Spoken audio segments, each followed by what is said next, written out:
So, usapang loan naman tayo, no? Kasi, sabi ko sa mga teachers, di ba? Yung increase natin, yung increase nyo na at least mahigit naman sa 1,000, 1,000, ay pwede nyo nang i-renew sa mga PLI. Pwede nyo nang i-renew. Di ba? Sabi nga nung isang, yung BDO, oo, sabi niya. Tinanong ko, kasi nagpapaloan sila ng dalawang loan, di ba? PN2 ang tawag yata nila. Oo. Na yun daw 1,000 ay ang net proceed ay 50,000. So, pwede na. Na-increase.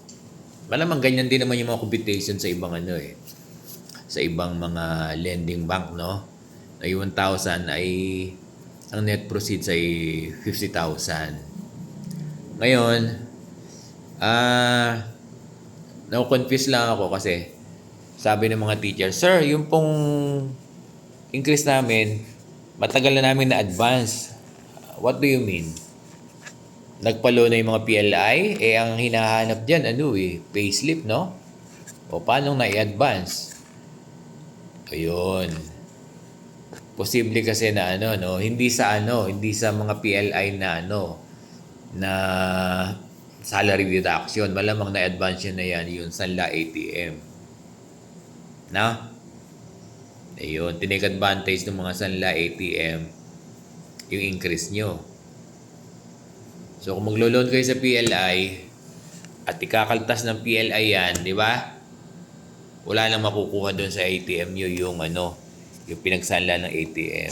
Oo, yun pala. Di ba ganon? O kaya may nagsasabi na yun daw kanilang increase ay nasanla na nila, ay na-loan na nila. Kasi iniisip ko, imposible yun. Kasi paano nyo malo-loan sa PLI yan na salary deduction? Diba? Kasi ang PLI, kailangan nila ng yung salary deduction, kailangan nila ng payslip na latest. Diba? So, ang iniisip ko nga, yung maaring sinasabi nyo, kaya nyo nasasabi na na-advance nyo na o na-loan nyo na yan doon sa Sanla ATM, na? Ngayon, kung pagdating ng payslip nyo ay